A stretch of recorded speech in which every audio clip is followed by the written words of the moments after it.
देखते हुए इजराइल ने भी लेबनान स्थित हिजबुल्लाह के कई ठिकानों को दहलाया। युद्ध के भड़कते शोरों के बीच ईरान भी अब कूद चुका है, यानी ये युद्ध भड़कता हुआ दिखाई दे रहा है। नमस्कार, मैं हूं मधुरेंद्र कुमार और आप देख रहे हैं मेरे साथ रणनीति। और इस वक्त पिछले 24 घंटे में समूची दुनिया की निगाह इस वक्त सीधे सीधे इजराइल और हिजबुल्लाह के बीच जा टिकी हुई है, जहां पर मचा हुआ इस वक्त युद्ध का घमासान एक नए युद्ध और खास तौर पे मिडिल ईस्ट को अपने आगोश में लेता हुआ दिखाई दे रहा है। क्योंकि ईरान की धमकी जिस तरह से इजराइल को मिली है वो अपने आप में बतलाने के लिए काफी है कि इजराइल जो कि लगातार हिजबुल्लाह के हमलों के बाद इस वक्त लेबनान स्थित हिजबुल्लाह के ठिकानों को टारगेट कर रहा है, उसकी एयर डिफेंस सिस्टम, उसके मिलिट्री इंस्टॉलेशन, उसके सर्विलांस सेंटर्स को एक के बाद एक अपने जेट के जरिए हमले के जद में ले रहा है। उसके बाद ये पूरा का पूरा इलाका इस वक्त युद्धोन्माद और यूं कहें कि वॉर जोन में तब्दील होता हुआ नजर आ रहा है, जिसे देखते हुए ईरान ने कहा है कि इजराइल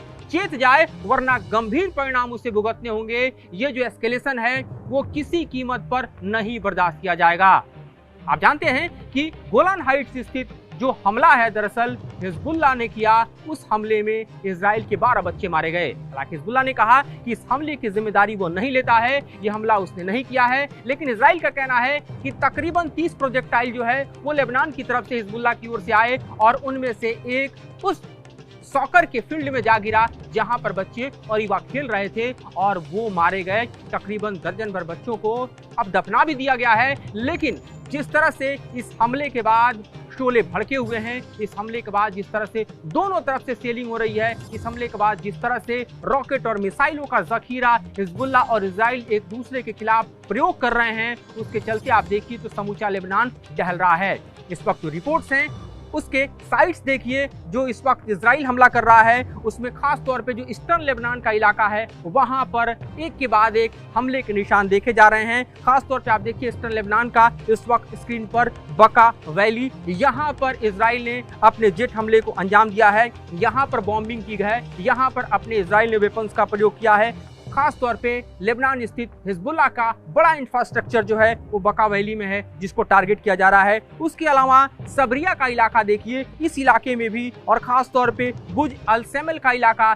जहां पर हिजबुल्लाह के बड़े ठिकाने हैं, उसको भी इजराइल ने टारगेट किया है। साथ ही आप देखिए जो साउदर्न सिटी है टायरे, उसके आसपास भी इजराइल के हमलों के निशान आपको स्क्रीन पर दिखाई दे रहे हैं। और उसके अलावा देखिए जो खास तौर पे कफर लीला और कफर फिला, ये जो विलेज इलाका है जो कि रेबल थेल्कियान और साथ ही खियाम और टायरे और हरफा की तरफ देखा जा रहा है, वहां पर भी इजराइल ने बड़े हमले को अंजाम दिया है। और इस तरह से इजराइल कह रहा है कि वो हिजबुल्लाह के हमलों का पलटवार कर रहा है। गोलान हाइट्स का इलाका देखिए जहां पर दरअसल ये हादसा हुआ, ये पूरा इलाका ऐसा है जो कि सीरिया से खास तौर पर इजराइल ने अनेक्स किया है। गोलान हाइट्स का जो समूचा इलाका आप देख रहे हैं, यहाँ पर तकरीबन 20,000 की संख्या में अरबी पॉपुलेशन है, वहीं 50,000 की संख्या में ज्यूस सेटलमेंट्स जो हैं वो यहाँ दिखाई देते हैं। गोलान हाइट्स वो इलाका है जहाँ पर इजराइल का सबसे बड़ा सर्विलांस सेंटर है। गोलान हाइट्स की अगर हम बात करें तो ये वही इलाका है जहां इससे पहले भी हिजबुल्लाह ने अपने टारगेट किए थे और इजराइल के सर्विलांस सिस्टम को दहला दिया था। इजराइल के सर्विलांस सिस्टम के लिए सबसे बड़ा खतरा हिजबुल्लाह ने यहाँ पैदा किया था। गोलान हाइट्स पर लगातार इसलिए हिजबुल्लाह हमला कर रहा है क्योंकि यहीं से दरअसल जो सर्विलांस के फीडबैक रिसीव करता है इजराइल, उसके मद्देनजर वो एक एक कर चुन चुन कर हिजबुल्लाह के ठिकानों को लेबनान में टारगेट करता है, जिसे निराधार करने के लिए हिजबुल्लाह ने अपने सैटेलाइट फोन जो हैं वो तक बंद कर दिए और लैंडलाइन के जरिए अपने काम को अंजाम दे रहा है, ताकि जो हिजबुल्लाह के ऊपर इजराइल की पैनी नजर है उसे डाइवर्ट किया जा सके। इस बीच जो हमला हिजबुल्लाह की तरफ से किया गया है, ये भले ही हिजबुल्लाह इनकार कर रहा हो, लेकिन जिस तरह से 30 रॉकेट हिजबुल्लाह की तरफ से फायर हुए वो साफ तौर पे इंटरसेप्ट हम देखें तो पूरी तरह से करने में इजराइल का आयरन डोम एक बार फिर नाकाम रहा और इसी के कारण उसमें से एक रॉकेट जो है वो जाकर गिरता है और उससे दहल जाता है इजराइल का इलाका। इजराइल के इस इलाके पर भी आप गौर करें तो खास तौर पे आपको गोलान हाइट्स का इलाका दिखाई देता है, जहां पर मजदल शाम का इलाका है, यहीं पर एक घटना होती है। इस घटना में हम साफ तौर पर देख रहे हैं कि किस तरह से इलाका जो है वो दहलता है। अप्रॉक्स आप समझिए कि 30 प्रोजेक्टाइल्स जो हैं उसको क्रॉस करते हुए देखा जा सकता है। उन्हीं में से एक सॉकर फील्ड को हिट करता है और उसके बाद ये घटना अपने आप में कहें तो पिछले 9 महीने में इजराइल पर हुए अब तक के सबसे बड़े हमले में से कहा जा सकता है, क्योंकि 7 अक्टूबर को जब हमास ने इजराइल को दहलाया था, उसके बाद सबसे बड़ी जनहानि अगर किसी हमले में हुई है इजराइल को, तो इसी हमले में हुई है, जिसमें एक साथ दर्जन भर बच्चे और युवा मारे गए हैं। और ये कह सकते हैं कि इजराइल के लिए काटो तो खून नहीं, इजराइल के लिए जलती चिंगारी से कम ये हमला नहीं, और इसीलिए इजराइल बौखलाया हुआ है। अमेरिका भी इजराइल के टूर में सुर मिलाता दिखाई दे रहा है, क्योंकि ब्लिंकन के बयानों को देखिए तो ब्लिंकन कह रहे हैं कि हमला किसी और ने नहीं बल्कि हिजबुल्लाह ने किया है। हिजबुल्लाह कह रहा है कि ये मिसफायर किसी और का नहीं बल्कि इजराइल के अपने आयरन डोम सिस्टम का है, जिसका एक रॉकेट जो है कुछ इस तरह से आके गिर गया। दूसरी तरफ इस गोलन हाइट्स के समूचे इलाके को देखिए तो एक तरफ आपको इजराइल, दूसरी तरफ लेबनान, तीसरी तरफ आप देखिए तो सीरिया का इलाका आपको दिखाई देता है, और चौथी तरफ जॉर्डन का इलाका दिखाई देता है। यानी स्ट्रेटेजिक पॉइंट ऑफ व्यू से ये इलाका काफी मायने रखता है, जिस पर इजराइल ने कब्जा कर रखा है सीरिया के हाथों से। और ये वही इलाका है, आपको भूलना नहीं चाहिए, जहां से इजराइल ने अपने F-35 विमानों के जरिए सीरिया के दमिश्क स्थित ईरान के जो वाणिज्यिक दूतावास है उसको टारगेट किया था और ईरान के सुपर कमांडर को मार गिराया था, जिसके बाद ईरान और इजराइल के बीच जंगी हालात पैदा हुए थे। और तब ईरान ने तकरीबन 200 से ज्यादा अपने ड्रोन और मिसाइलों के जरिए इजराइल पर हमला किया था, जिसे निस्तेनाबूद करने के लिए या निराधार करने के लिए, उससे बचने के लिए इजराइल ने न सिर्फ अमेरिका और यूके बल्कि खास तौर पे इजिप्ट को भी अपने साथ खड़ा किया था। और तब जाके एक पूरा का पूरा अम्ब्रेला जो है वो क्रिएट हुआ, जिससे ईरान के हमलों से इजराइल बच पाया था। लेकिन अब बढ़ते तनाव के बीच हालात और बिगड़ते जा रहे हैं,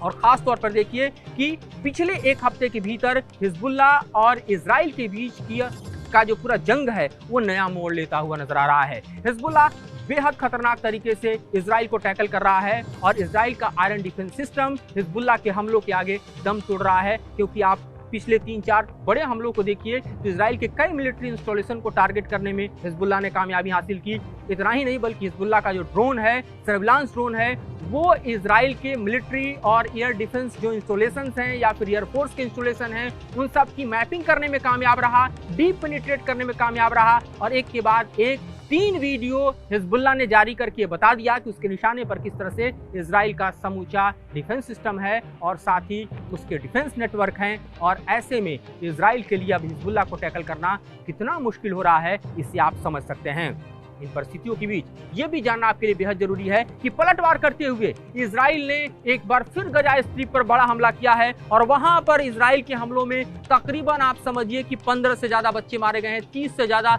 अन्य लोग मारे गए हैं। तो अभी हमास के खिलाफ इजराइल अपने जंग को गजा की जमीन पर समेट नहीं पाया है, और हिजबुल्लाह कुछ इस तरह से इजराइल के लिए एक नया चैलेंज पेश कर रहा है।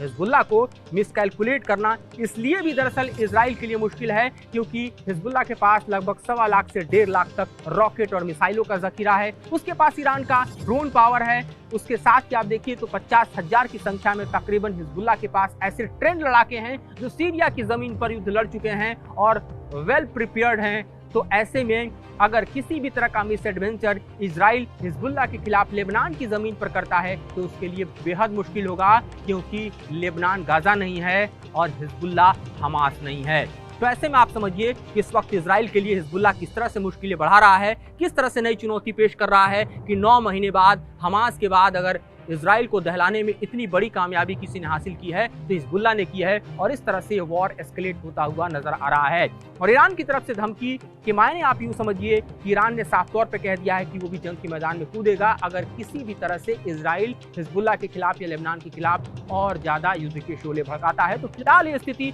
बेहद नाजुक, बेहद खतरनाक दिखाई दे रही है। जिस तरह से पिछले 9 महीने का जंग अभी सिमट नहीं पाया है, युद्ध विराम की कोशिशें लगातार नाकाम हो रही है। अभी भी 125 के तकरीबन आप समझिए कि इजराइल की युद्धबंदी हमास के हाथों में है, और इस बीच हिजबुल्लाह से अगर जंग भड़कता है तो इजराइल और लेबनान के बीच की जो धरती है वो कितनी लाल होगी, कितना वहां पर इंसानियत छत-बितत होगा, किस तरह के हथियारों से खुला इलाका जल पड़ेगा। जहां बॉर्डर एरिया में देखिए तो तकरीबन इजराइल के 80,000 से लाख लोग विस्थापित हैं, दूसरी तरफ लेबनान के भी तकरीबन 50 से 60,000 लोग विस्थापित हैं। तो ये बेहद गंभीर स्थिति इस वक्त लेबनान और इजराइल बॉर्डर पर दिखाई दे रही है। फिलहाल